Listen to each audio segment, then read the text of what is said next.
sorry it was there.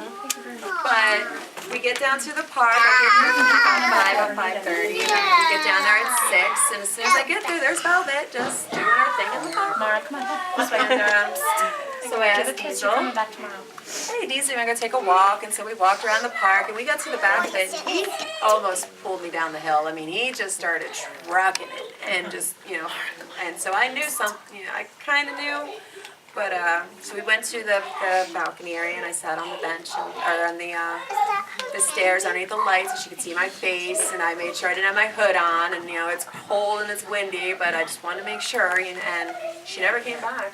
And then finally I was like, let's take a walk, and as soon as I walked away, she walked right up, and she started smelling the area, and I went to you guys, and I was like, is she acting different? Is she acting, because I hadn't seen the way she'd been acting, and he said, yeah, she followed your path the whole way, and just kind of walked around the building, and so the plan was devised that I would hide on the balcony with Diesel, and she would hopefully walk in, and I would say a code word, pretty girl, and everybody would rush out and hide the opening, and so we waited and we waited. You could get up and pounce on her, yeah, because the steps had, it was about 8-foot gap, so it would take so a you good actually had a place that you could really box her in. Yeah, because we got there and I checked out. I was like, okay, she won't jump over this balcony. I was pretty confident on that.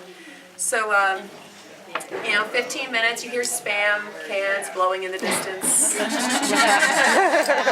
it's quiet, and then all of a sudden you just see her head pop around the corner up the stairs and just stare right at me, and I'm like, oh crap, So put my head down, I'm just keep my head down, and Diesel just deepest bark you could think, row, row, row, row, row. And she just dipped out of sight, and then she barked back at him. And I was like, oh my God, and then he did it again, and then she barked once, and then I didn't hear anything, and I thought he scared her, I was like, just spooked her off. So I got up, and I started walking over, because I was going to tell everybody, I got plan B, and I just turned the corner, and she's still standing on the stairs just looking at me, so I just crouched down against the wall, and I didn't look at her, I just let her kind of do her own thing, and she got a couple inches, and she'd smell, and she got a couple more inches, and she'd smell, and then she smelled Diesel, and then it was just a lunge, and dog face all of it, and I couldn't yell anything. It was just a squeal, and everybody comes running over, and it's a big, oh, snap, snap, snap, snap, snap, snap. 40 pictures of black, which makes sense, because every picture that's a blur, that's the only way they saw her was a running, so it made complete sense that all the recovery pictures would be a blur. And she said hi to everybody. I mean, she was loving life. Diesel's crying, and we get her in the car, and that's when we realized we had nothing to do with our time.